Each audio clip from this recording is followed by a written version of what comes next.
Bismillahirrahmanirrahim. Assalamualaikum warahmatullahi wabarakatuh. Perkenalkan, nama saya Ria Dali Soliha dengan NIM 24381012 Baik, di sini saya akan menjelaskan sedikit tentang prinsip-prinsip pengembangan kurikulum. Jadi, prinsip-prinsip pengembangan kurikulum itu ada 5.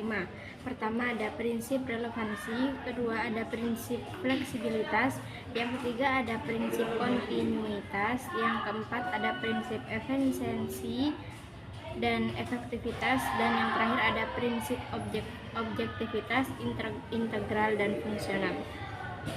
Yang pertama itu prinsip relevansi.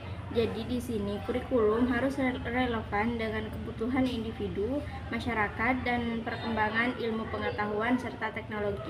Kurikulum berfungsi untuk menyiapkan peserta didik agar dapat bekerja sama secara efektif di lingkungannya.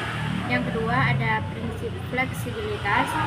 Kurikulum harus fleksibel, artinya dapat disesuaikan dengan perkembangan zaman, kondisi, daerah, dan tingkat kemampuan peserta didik. Tidak boleh kaku dan harus menyediakan ruang untuk modifikasi. Yang ketiga ada prinsip kontinuitas.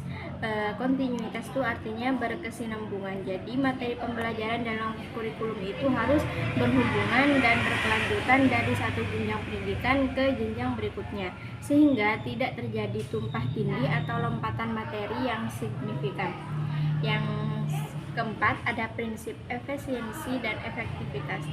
Pengembangan kurikulum harus mempertimbangkan efisiensi dan dalam menggunakan sumber daya seperti waktu, biaya, tenaga, dan efektivitas dalam mencapai tujuan pendidikan yang telah ditetapkan. Seperti ada prinsip yang kelima ada prinsip objektivitas, integral, dan fungsional. Objektivitas artinya pengembangan kurikulum didasari oleh data dan data yang valid. Fakta yang valid, bukan berdasarkan selera atau pandangan subjektif. Integral itu kurikulum harus memandang peserta didik sebagai pribadi yang utuh, mencakup aspek kognitif, efektif, dan psikomotorik secara terpadu.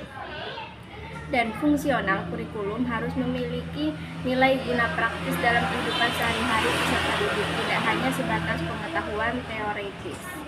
Prinsip-prinsip ini digunakan sebagai landasan dasar dalam merancang, melaksanakan, dan mengevaluasi suatu kurikulum pendidikan.